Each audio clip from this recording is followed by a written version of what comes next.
साथियों नमस्कार।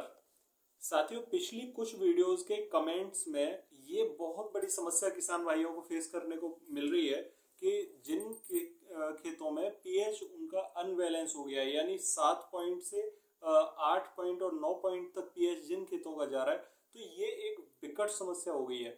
और उन किसान भाइयों को समस्या फेस करने के साथ साथ सॉल्यूशन भी प्रॉपर नहीं मिल पा रहा है। इसलिए आज की वीडियो में मैं बताने जा रहा हूँ कि जिन खेतों में पीएच हाई लेवल हो रहा है, उन खेतों के पीएच को किस प्रकार से बैलेंस किया जा सकता है। साथियों सबसे पहले आपके खेत में ये मान लेना चाहिए कि हमें बेशक 15 दिन अपनी फसल को पिछेती कर लेना है, लेकिन 15 दिन पहले हमें खेत का ट्रीटमेंट करना है। सबसे पहले करना है, जैसे ही आप पलेवा के लिए पानी छोड़ें अपने खेत में 2 किलोग्राम प्रति एकड़ के हिसाब से फिटकरी खेत में छोड़ दें। जैसे ही आपके खेत में पानी जाएगा, फिटकरी घुलने के साथ में आपके खेत में जाएगी और फिटकरी वहां पर जितने भी ओपन रंध्र हैं, उन रंध्रों में रिफाइन होके मिट्टी को रिफाइन करेगी और मिट्टी के पीएच को कम करेगी। अगला पॉइंट, इसके साथ में यदि आप एक पॉइंट सोचते हैं कि हम फिटकरी की मात्रा बढ़ा के अपने खेत में डाल के पीएच को कंट्रोल कर लेंगे, आप ऐसी गलती कभी ना करें। अगर आपने 1 एकड़ जमीन में फिटकरी डालनी है, सिर्फ 2 किलोग्राम डालें, और 2 किलोग्राम से ज्यादा डालें तो 2.5 किलोग्राम से 3 किलोग्राम तक, इससे ज्यादा डोज फिटकरी की ना डालें। अगर ज्यादा फिटकरी आप डाल देते हैं हैवी पीएच में, तो आपके खेत की मिट्टी बहुत जहरीली हो जाएगी और इससे आपकी फसल में और ज्यादा नुकसान देखने को मिलेगा। तो सबसे पहला पॉइंट तो ये याद रखें। दूसरा पॉइंट कि अगर फिटकरी से हमारे पीएच में कंट्रोल करने में समय ज्यादा लग रहा है, तो एक बात ध्यान रखें कि आपको कम से कम 2 से 3 फसलों में धीरे धीरे पीएच बैलेंस होगा। ऐसा नहीं है कि पीएच एक साथ बैलेंस हो जाएगा।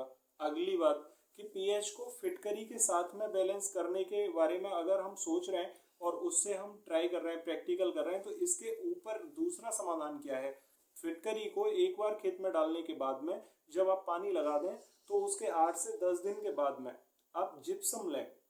जिप्सम को 25 से 30 किलोग्राम जिप्सम को 1 एकड़ जमीन में छिटका लगा दें और छिड़काव करने के बाद में उसके साथ ही पानी लगा दें। और जैसे ही आप पानी लगाएंगे, आप देखेंगे जिप्सम बहुत अच्छा काम करेगी पीएच को डाउन लाने में। तो फिटकरी और जिप्सम दोनों साल्ट पीएच को डाउन करने में हेल्प करेंगे। अब आपको सावधानी क्या रखनी है कि जब आप अपनी फसल की बुवाई कर दें, फसल की बुवाई करने के बाद में जब फसल आपकी फुटाव की अवस्था में आ जाए या ट्रिलिंग की स्टेज में आ जाए, उस समय आपकी फसल में बहुत ज्यादा ताकत नहीं होगी। तो इस अवस्था में आपको खेतों में बहुत ज्यादा भर भर के यूरिया, डीएपी या पोटास का बिखराव नहीं करना है। ऐसा करने से बचें। इस अवस्था में आपने क्या करना है कि आपने सिर्फ स्प्रे के माध्यम से अपने प्रोडक्टों को उपयोग में लाना है, और जो भी आप साल्ट लगा रहे हैं वो सिर्फ स्प्रे के माध्यम से पौधों को दें। यहाँ पर उदाहरण के तौर पर मैं आपको यूरिया का उदाहरण लेता हूँ। जैसे आप 50 किलो का बैग आप अपने खेत में बिखेरने के बाद में ये देखते हैं कि हमारे खेत में कितना अच्छा रिजल्ट आया है, तो आप ये नहीं जानते हैं कि 15 से 20% यूरिया तो पौधा ले लेता है, लेकिन बाकी जो बचा हुआ यूरिया है वो आपकी मिट्टी में ऐसे ही पड़ा रहता है, और वो ऐसे ही पड़ा रहने की वजह से मिट्टी को एसिडिक करता रहता है, मिट्टी को और ज्यादा खतरनाक बनाता है। इससे बचने के लिए आपको एक समाधान करना होगा यहाँ पर कि आप यहाँ पर स्प्रे के माध्यम से अपने खेतों में यूरिया खाद दें, डीएपी खाद जो भी लगाना है स्प्रे के माध्यम से दें, पोटास खाद लगाना है स्प्रे के माध्यम से दें। जैसे आपने सल्फर लगाना है, आप सल्फर की जगह गंधक का उपयोग करें, अच्छे रिजल्ट देखने को मिलेंगे। आपको अगर बोरॉन लगाना है, सुहागे का इस्तेमाल करें, आपको अच्छे रिजल्ट देखने को मिलेंगे। यूरिया अगर आप लगा रहे हो छिड़काव विधि से, तो मात्र 100 ग्राम प्रति बीघा के हिसाब से यूरिया ले लें, यानी 600 ग्राम यूरिया ले लें और 1 एकड़ जमीन में आप स्प्रे कर दें उसका लिक्विड बना के। आप देखेंगे बहुत अच्छे रिजल्ट आ रहे हैं।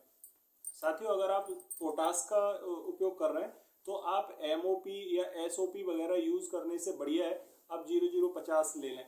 उस 0050 का जब आप स्प्रे करेंगे तो आपको और अच्छे पोटास के रिजल्ट देखने को मिलेंगे। आप 05234 का इस्तेमाल कर सकते हैं स्प्रे के माध्यम से, आपके पौधों को भरपूर पोषक तत्व मिलेंगे यहाँ पर। तो ये स्प्रे के माध्यम से जो आप दवा लगाएंगे उसके रिजल्ट आपको पीएच में हेल्प करेंगे, क्योंकि पीएच मिट्टी का जितना है वो डाउन होता रहेगा फिटकरी और जिप्सम की वजह से, और जब आप एसिडिक और साल्ट नहीं डालेंगे तो एसिड की मात्रा वहां पर बढ़ने के बजाय कम होती चली जाएगी, और पौधे में आप स्प्रे के माध्यम से जब पोषक तत्व देंगे तो पौधा आपका डाउन नहीं रहेगा, पौधा अपर लेवल में चला जाएगा और आपका उत्पादन डाउन नहीं होगा।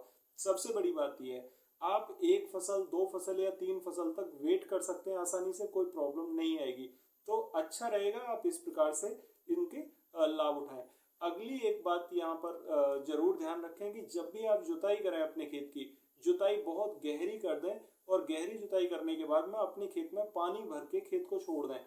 इससे आपको बहुत बड़े दो लाभ मिलेंगे कि आपकी मिट्टी जो है वो रिफाइन होकर नीचे चली जाएगी पानी के साथ में। तो एसिडिक मिट्टी जब नीचे चली जाएगी तो आपकी मिट्टी में पीएच जितना हाई हो रहा है वो थोड़ा कम होगा, क्योंकि एसिडिक मिट्टी यहाँ पर कम हो जाएगी। साथियों, इस टाइप से धीरे धीरे सुधार करें। हरी खाद जितनी ज्यादा उपयोग कर सकते हैं उतनी ज्यादा उपयोग करें, आपको और ज्यादा लाभ देखने को मिलेंगे। जितनी भी धान की पुआल होती है उस पुआल को खेत में ही जुताई कर दें। अगर खेत में जुताई करेंगे तो उससे आपको बहुत अच्छे रिजल्ट देखने को मिलेंगे। फसल आपने काट ली और उसकी पुआल को खेत में ही जुताई कर दें, और जुताई करते समय खेत में नमी प्रॉपर बनाए रखें। ये आपको जरूर ध्यान रखना होगा, वरना खेत में दीमक की मात्रा बढ़ जाएगी और खेत में आपके नमी की कमी हो जाएगी, और अगली फसल जब आप बोओगे तो उसमें बुवाई के समय पर ही दीमक उस खेत को बिल्कुल जकड़ लेगी और वहां पर फंगस ज्यादा देखने को मिलेगी, खेत में पानी की कमी हो जाएगी। इस अवस्था में आपको पानी जरूर लगाना चाहिए, और अगर कोई समस्या लगे तो आप कमेंट बॉक्स में मुझे पूछ भी सकते हैं, मैं आपको रिप्लाई करूंगा। तो साथियों, जरूरी है कि आप सही तरीके से सही खादों का इस्तेमाल करें, जिससे कि आपको ज़्यादा अच्छे रिजल्ट मिल सकें। मेरे कहने का मतलब यही है कि आप जितना ज़्यादा अच्छे प्रकार से इनका उपयोग कर पाएंगे, आप इतना ही ज़्यादा अच्छा रिजल्ट ले पाएंगे। जल्दबाजी ना करें। आप जब पीएच बढ़ाने में 10 साल 20 साल लगे हैं तो उसको कम होने में भी समय लगेगा, एक साथ कंट्रोल नहीं होगा। तो साथियों, आशा करता हूँ आपको ये जानकारी ठीक लगी होगी। फिर भी अगर आपकी कोई क्वेरी हो तो कमेंट में पूछ लीजिए, और यदि आपको लगता है कि ये वीडियो दूसरे साथियों के लिए लाभदायक हो सकती है तो इस वीडियो को शेयर जरूर करें। और फिर भी अगर आपको लगता है कि ये वीडियो अच्छी है तो उसे लाइक करें और सब्सक्राइब जरूर कर लें चैनल को, ताकि नई वीडियो का नोटिफिकेशन आपको सबसे पहले मिल सके। तो मिलते हैं फिर अगली वीडियो में, तब तक के लिए नमस्कार किसान भाइयों।